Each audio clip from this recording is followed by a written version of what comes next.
Everybody is ignoring the white elephant in the room. Have you ever heard that expression? Why a white elephant? Isn't an elephant in the room enough? Why should it be white?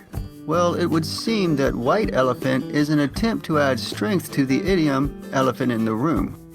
But actually, white elephant and elephant in the room are two different English idioms that are frequently confused and combined.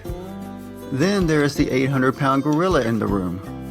Certainly he can't be ignored.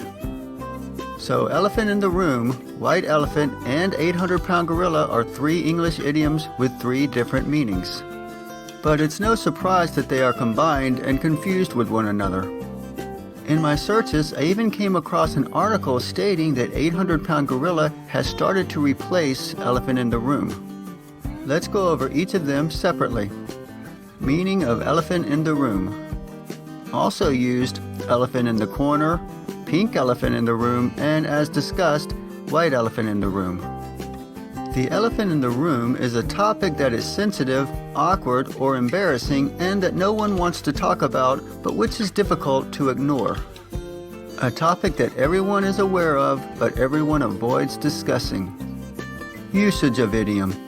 As I explained, this idiom is often confused with the idiom white elephant to become the white elephant in the room. Sometimes a pink elephant is mentioned, perhaps to lend even more strength to the idiom. However, pink elephants are sometimes the subject of their own idiom, describing the hallucinations or imaginings of those intoxicated by heavy drinking or under the influence of drugs. And again, the 800-pound gorilla is often substituted for the elephant, although the gorilla idiom actually has a different meaning when used properly. Examples of use.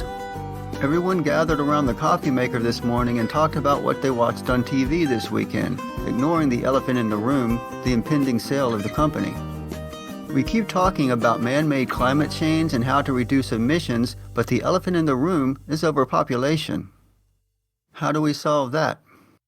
While Walmart and Target vie to be the top players in the e-commerce market, the elephant in the room has always been Amazon. Builders in Florida are aware of one very dangerous elephant in the room. Florida's karst landscape and the constant possibility of sinkholes.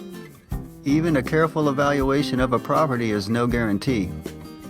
Origin of idiom. The origin of this idiom is unknown. It has been used since at least 1935 and has become increasingly popular, especially in news articles. The illusion is simple enough. An elephant inside a room is very difficult to ignore, and so trying to act as if it isn't there is simply ignoring that which cannot be truly ignored. Meaning of white elephant. A white elephant is an unwanted, useless, and troublesome possession or item that is too expensive or too much work to maintain and which is not worth the effort. Usage of idiom. Yes, people are confused about these two idioms. Still, now that we know the meaning of both of these idioms, can you see how they can be sensibly combined? An unwanted item, as a white elephant, could also be an item no one wants to talk about, as in the elephant in the room. By the way, white elephant is often used in regards to worthless and problematic buildings. Examples of use. That beach house is just a white elephant that's been sitting for years. The roof needs work and I don't know what else. I don't know why you insisted we buy it. I would never want my own swimming pool. They're just big white elephants. And to top it off, all the relatives would constantly want to visit so they could use it. In terms of white elephant gifts, I think giving someone a pet is a big faux pas. Do you realize how much responsibility you're handing someone? We've been in the new building for 2 years now. What about the white elephant in the room? We haven't even thought about what we're going to do with the old property. Origin of idiom. This idiom comes from an ancient custom in Thailand, which was then Siam. White albino elephants were considered sacred and could usually only be owned by the king. It was forbidden as well to slaughter them or to make them do any work.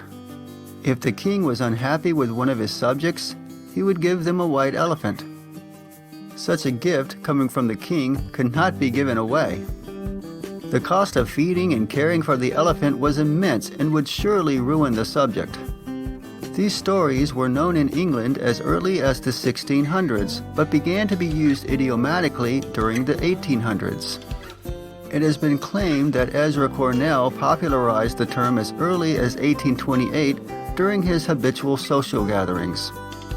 Also associated with this idiom is a white elephant party or gift exchange, sometimes called a Yankee swapped or dirty Santa, where guests bring a useless wrapped present and participants pick and open presents from a table. Meaning of 800-pound gorilla. An 800-pound gorilla is an organization, company, or entity that is so powerful it operates with no heed for the rules, laws, or the rights of others. A company or organization that is so large and powerful it gets whatever it wants. The dominant force in an industry. As I said, the 800-pound gorilla has become more and more confused with the idiom elephant in the room to become the 800-pound gorilla in the room. Just as before, these idioms can be sensibly merged, since a powerful company or organization can also be a subject that people do not wish to discuss.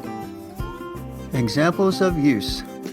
It's amazing that Atari, the 800-pound gorilla of the video game industry, is hardly heard of anymore. The oil industry is the 800-pound gorilla in our government. As long as our politicians work for oil lobbyists, nothing will ever change. For any company that wants to compete in e-commerce, Amazon is the 800-pound gorilla they must consider. Origin of idiom. This idiom most likely comes from a children's riddle.